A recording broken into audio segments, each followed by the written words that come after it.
Giuliani has admitted he went to Ukraine last year and worked with a known Russian agent to dig up dirt on Biden. So you did ask Ukraine to look into Joe Biden? Of course I did. Welcome to RoboCast, right here, the Daniel David Allen YouTube channel. We love diving deep into all things digital. I'm your host for this one. And I'm the expert, ready to break down something pretty complex. Russian interference in U.S. elections. We're going to be looking at attempts to influence elections from as far back as 2016. All the way through the 2020s. Yeah, we'll be examining just how far these efforts went, what methods they used, and how the U.S. government reacted. We'll also get into how effective these attempts actually were. Did they actually change election outcomes? Yeah, that's the big question, isn't it? And to understand all this, we really got to go back to 2016. The Mueller report, the one from the special counsel investigation, kind of shook up the whole U.S. political scene. Mueller concluded that Russia interfered in a pretty big way. He called it sweeping and systematic, and warned that this wasn't a one-time thing. And then in 2019, Mueller testified before Congress, really hammering home that these activities were still happening. Right, it wasn't just history, it was happening right then. The Senate Intelligence Committee also launched an investigation, and their bipartisan report, also in 2019, laid out recommendations for securing future elections. They knew the threat was real and ongoing. The second volume of that report went even further, suggesting Russia was already gathering info, potentially targeting the 2020 presidential election. At that point, everyone was on high alert. Intelligence agencies, even social media giants like Facebook and Twitter. And then the 2020 election brought a whole new set of worries. It wasn't just Russia anymore. Officials started pointing fingers at China and Iran, too, saying they were trying to sway the outcome. Social media became a major battleground. There was this huge concern about disinformation campaigns, especially during those Democratic primaries. It felt impossible to control all those fake accounts, misleading information. Facebook and Twitter did ban ads using misinformation to try and stop people from voting by August 2019. That was a start, but was it enough? Hard to say. And it wasn't just social media manipulation either. A 2019 Washington Post report revealed vulnerabilities in voting machines themselves. Suggesting hackers could access them pretty easily, too. Manipulated vote counts, that's a chilling thought. It undermines the entire idea of a democracy. And the 2020 election was a big one, high stakes. So with all these threats, how did the U.S. government respond in the lead-up to the 2020 election? In February 2020, American intelligence officials briefed the House Intelligence Committee. They warned them about Russia's ongoing interference and their goal, help Trump get reelected. And what was Trump's reaction to this? He wasn't happy about the briefing, thinking the Democrats would use it against him. That shows how national security can get mixed up with partisan politics. For sure. And then it got even more complicated later that year. In July 2020, the director of the National Counterintelligence and Security Center briefed Congress again. Same message. Russia was actively working to boost Trump and undermine Biden. Yep. Did the Trump administration do anything concrete about it? There were some actions, but not a unified response, really.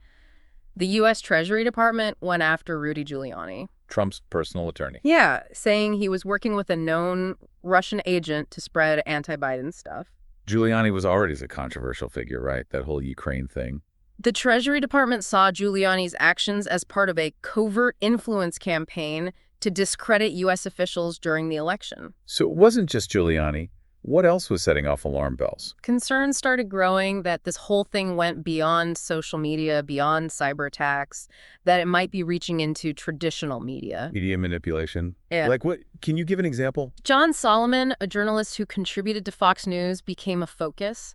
Allegations came out saying he was a key player in spreading disinformation about Joe Biden. Serious stuff. Did those claims lead to any further investigations? The Senate committee investigating Russian interference, they issued a warning to Senator Ron Johnson. What about? He was leading a separate investigation into Biden. They said his efforts might be helping Russia without him realizing it. Even those trying to uncover the truth were at risk of being manipulated. That just shows how sneaky these disinformation campaigns can be. And it wasn't just Senator Johnson getting warnings. Right. Senator Richard Burr, the chair of the Senate Intelligence Committee, he cautioned Johnson, too. He warned that the investigation could actually help Russia erode trust in the U.S. political system. So what was Russia after? Was it just to create chaos? Chaos was definitely part of it, but there were signs of a more specific agenda. What do you mean? During the election, leaked phone calls came out involving Joe Biden and the former Ukrainian president, Petro Poroshenko, Andrei Durkak, a Ukrainian lawmaker that U.S. intelligence later identified as a key player in Russia's interference efforts, he released those recordings. Were those recordings ever verified? Nope, never verified, seemed heavily edited. But they still fueled all those conspiracy theories about Biden and his son, Hunter. Exactly. So these leaks were pushing a specific narrative about Biden, one that aligned with Russia's interests. And that's what the intelligence community concluded. The U.S. Treasury Department ended up sanctioning Durkak, calling him an active Russian agent. This whole thing is so complex. Russia was using a multi-pronged approach to influence the election. Absolutely. It went beyond spreading disinformation. They used influential figures within Trump's inner circle to amplify their message. Like who? Rudy Giuliani again. He spent a lot of time in Ukraine in 2019, supposedly digging up dirt on the Bidens. And then he was all over American TV talking about it. He was basically acting as a mouthpiece for Russia. And it raised concerns about how far Russia had infiltrated Trump's circle. It wasn't just about hacking or fake social media accounts. They were using people to spread their message. A sophisticated operation. We barely scratched the surface here. There's still so much to uncover. We've got alleged involvement of Ukrainian oligarchs, the potential for manipulation of voting infrastructure. But before we dive deeper, let's move on to the specific incidents that unfolded during the summer and fall of 2020. Stay tuned for the next part of this episode. We'll unravel more of this intricate web of interference. But I'm not here in my capacity as a private lawyer for President Trump. I'm here as a private citizen. That's Rudy Giuliani, President Trump's personal lawyer and former mayor of New York City, in Armenia last week. Giuliani is working for the president for free, so we wanted to know, what else has Giuliani been doing? How does he make money, and who's he working with? I'm also a very good friend of Donald Trump. We know that Giuliani has been making appearances abroad for years. He's made several trips to countries in the former Soviet Union. In 2004, he went to Moscow and met with Russia's foreign minister, Sergei Lavrov. His next stop, a place not on many travelers' itineraries, Magnitogorsk, an industrial city 1,000 miles to the east. The Moscow Times called this Giuliani's mystery tour because it's really not clear what he was doing there. Fast forward to 2008, Giuliani ran for president but didn't win a single delegate and dropped out early. Tonight, there are growing questions about the man once known as America's mayor, Rudy Giuliani, and if he is being used by Russia to influence the 2020 presidential campaign. We now know that Giuliani met extensively with a man considered an active Russian agent and sanctioned by the U.S. government. The intelligence community was so concerned that the president was warned.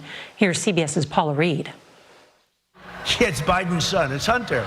President Trump on the attack today, going after Joe Biden and his family with dubious accusations. I'll tell you what, it's an organized crime family as far as I'm concerned. The president is referencing a tabloid newspaper story with emails purportedly swiped from the vice president's son, Hunter. But CBS News has learned the president was personally warned by the National Security Advisor, Robert O'Brien, that the man who provided the information to the tabloid, his personal attorney, Rudy Giuliani, was the target of a Russian influence campaign aimed at discrediting Biden. Sources say the president did not seem concerned. As the 2020 election heated up, Russia started shifting gears, using more under-the-radar tactics.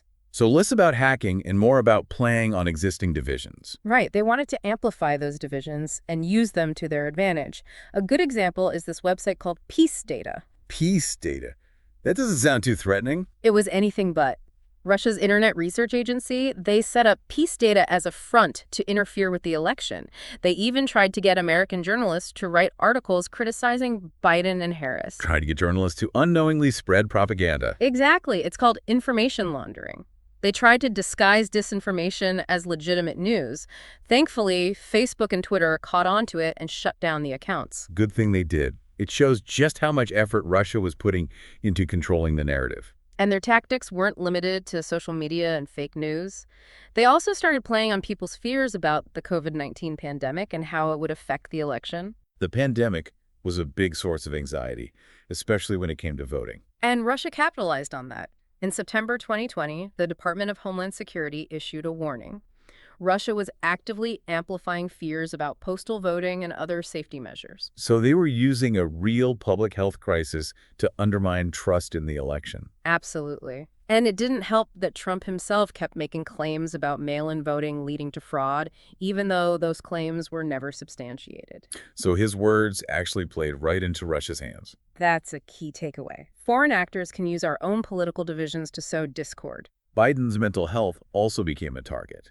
Rumors were swirling online about whether he was fit to be president. Yeah, the DHS had an intelligence bulletin about it. They warned law enforcement that Russia was pushing those allegations, but the Trump administration blocked its release. So warnings about Russian interference were being suppressed. A DHS whistleblower said they held it back because it made the president look bad. Makes you wonder if they were intentionally downplaying the threat. Did any hard evidence of Russian hacking or manipulation come out during the 2020 election? Well, there was that incident with SKD Knickerbocker, a political consulting firm working for Biden's campaign. Microsoft found a cyber attack targeting their systems. So Russia was trying to get into Biden's campaign. They told SKD Knickerbocker it was likely Russian state-backed hackers, but it seems they didn't get in. That's a relief. But it's still scary to think they were targeting both sides. It supports the idea that their goal wasn't really to support one candidate or the other, but to create chaos and undermine the whole system. Classic divide and conquer. Did Russia do anything besides cyber attacks and online manipulation? There was that incident in Hall County, Georgia. Russian hackers used ransomware to release all the county's election information. Ransomware. That's where they hold data hostage until they get paid. Pretty bold move. What were they trying to do? Hard to say, but it really raised concerns about their ability to disrupt the voting process. It seems like they were always pushing the boundaries, looking for weaknesses, trying to find new ways to mess with our elections. Remember, Russia wasn't the only country causing concern. The Trump administration kept accusing China of interfering too. Right. Trump said China was the real threat, that they were trying to help Biden win. He even tweeted, "Chinese state media and leaders of China want Biden to win the U.S. election." But the intelligence community disagreed. What did they say about China's involvement? They said that while China might have preferred Biden, they had no proof of them actively interfering. So the Trump administration was essentially spreading its own disinformation. That's what the intelligence community suggested. They insisted that Russia was the bigger threat. Talk about a tangled web. So what was the final verdict on Russian interference in the 2020 election? In March 2021, the DNI released a declassified report confirming widespread efforts by Russia and Iran to influence the election. But they found no evidence that votes or voter registrations were directly tampered with. So they were successful at spreading disinformation and sowing discord, but they didn't change the actual outcome. Seems that way. The report concluded that Russia's main goal was to damage Biden's candidacy and erode public trust in the electoral process. And they did manage to shake people's faith in our democratic institutions. Exactly. That damage can have lasting consequences. What did the government do to counter these threats and protect future elections? Did they implement any major changes after the 2020 election? There were some important developments. Back in 2019, Dan Coats, who is the Director of National Intelligence, appointed Shelby Pearson as the U.S. election security czar. That showed they recognized that foreign influence operations were a serious and ongoing threat. So they were finally starting to take it seriously and dedicate resources to the issue. And the FBI, DHS, NSA, and Cyber Command all created permanent election security task forces. Were there any attempts to address this through legislation? Several, but they faced roadblocks. Mitch McConnell, who was the Senate Majority Leader, blocked a lot of election security bills, even those with bipartisan support. It's a shame that something as important as election security became a partisan issue. It shows how hard it is to protect democracy in such a divided political environment. Did individual states take any steps to protect their elections? Several states implemented changes to improve security. For example, Florida expanded its paper ballot system after the 2016 election. Paper ballots are harder to hack, so that makes sense. Did these measures actually deter Russia or other actors? It's hard to say for sure, but it's worth noting that Russian interference in 2020 wasn't as widespread as it was in 2016. So maybe those efforts made a difference. Some experts think it might have been a combination of improved cyber defenses and Russia not wanting to risk harsher retaliation. It's good to see some progress, but the world of cyber warfare is always changing. That's true. We have to keep adapting and strengthening our defenses to stay ahead of those who want to undermine our democracy. This episode has really revealed the tangled web of manipulations surrounding Russian interference. We've seen their tactics evolve, from obvious hacking to these more subtle, underhanded methods like disinformation and exploiting divisions. And we've seen how the U.S. government has responded, the challenges they've faced, and the efforts they've made to protect our elections. Before we wrap up, let's look at what happened after the 2020 election and how the Biden administration handled these ongoing threats. Even with all the controversy surrounding the 2020 election, there was a little bit of hope for better U.S.-Russia relations. Really?